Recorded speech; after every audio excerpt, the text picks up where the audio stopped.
nous présentons pour traduire nos sentiments de reconnaissance en ces termes. Mon âme bénit l'Éternel. Alors je vous prie de se mettre debout pour écouter la lecture de la parole de Dieu. Avec notre frère Élimène. 1 Corinthiens 13, verset 1er jusqu'au 13e verset. Je lis pour vous. Quand je parlerai les langues des hommes et des anges, si je n'ai pas la charité, je suis un airain qui résonne ou une cymbale qui retentit. Et quand j'aurai le don de prophétie, la science de tous les mystères et de toute la connaissance, quand j'aurai même toute la foi jusqu'à transporter des montagnes, si je n'ai pas la charité, je ne suis rien. Et quand je distribuerai tous mes biens pour la nourriture des pauvres, quand je livrerai même mon corps pour être brûlé, si je n'ai pas la charité, cela ne me sert de rien. La charité est patiente, elle est pleine de bonté. La charité n'est point envieuse. La charité ne se rend point, elle ne s'enfle point d'orgueil. Elle ne fait rien de malhonnête. Elle ne cherche point son intérêt.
Qui signifie hors de, et kaléo qui signifie appeler. Donc à partir de l'étymologie du mot ecclésia, l'église, c'est l'ensemble des croyants du monde entier, sauvés, l'ensemble des sauvés du monde entier.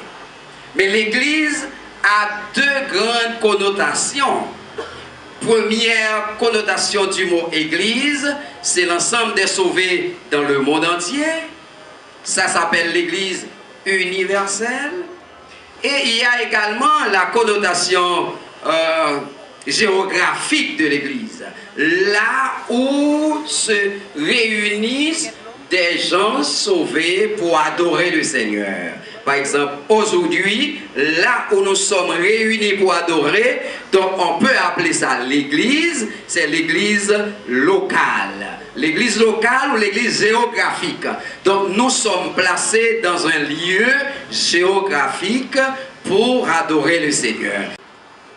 Pour faire des aïs, attendez la voix de Dieu qu'a crié, parole ça. Qui enverrai-je et qui marchera pour nous? Voici, Seigneur, envoie-moi. Qui enverrai-je et qui marchera pour nous? Et voici, Seigneur, envoie-moi. Qui enverrai-je et qui marchera pour nous? Et voici, Seigneur, envoie-moi.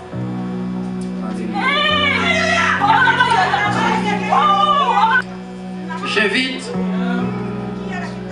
le frère Jean-Esaïe Auguste.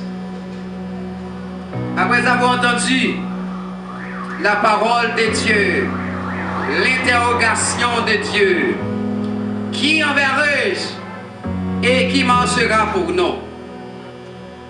Il a dû prendre conscience que le Seigneur a besoin de nous envoyer. Le Seigneur a besoin d'un pasteur pour paître son troupeau. Il a répondu, me voici Seigneur, envoie-moi. Nous avons avec nous Jean-Ésaïe Auguste, qui va être ordonné, consacré au ministère pastoral. Devoir pastoral, et pour le c'est un modèle pour troupeau que bon Dieu placé sous commande. C'est peut-être ça. Moi-même avec tout pasteur assermenté qu'il a, nous allons ordonner au Saint-Ministère comme pasteur. Nous invitons au pasteur, au candidat Jean-Ésaïe à se mettre à genoux.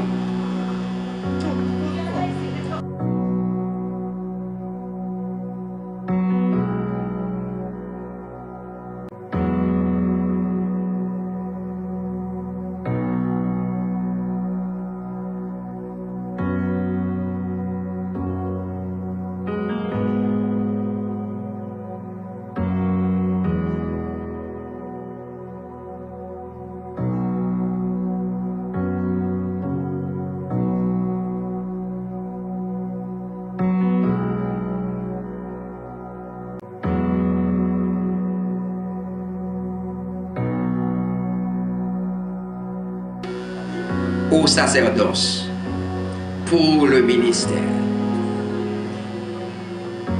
Parce que petit va offrir pour nous la gloire de Dieu.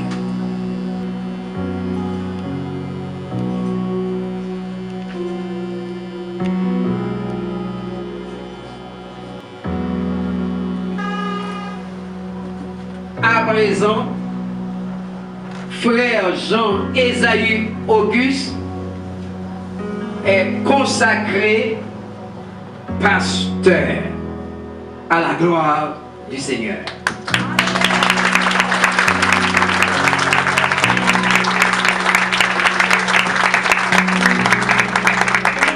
Merci.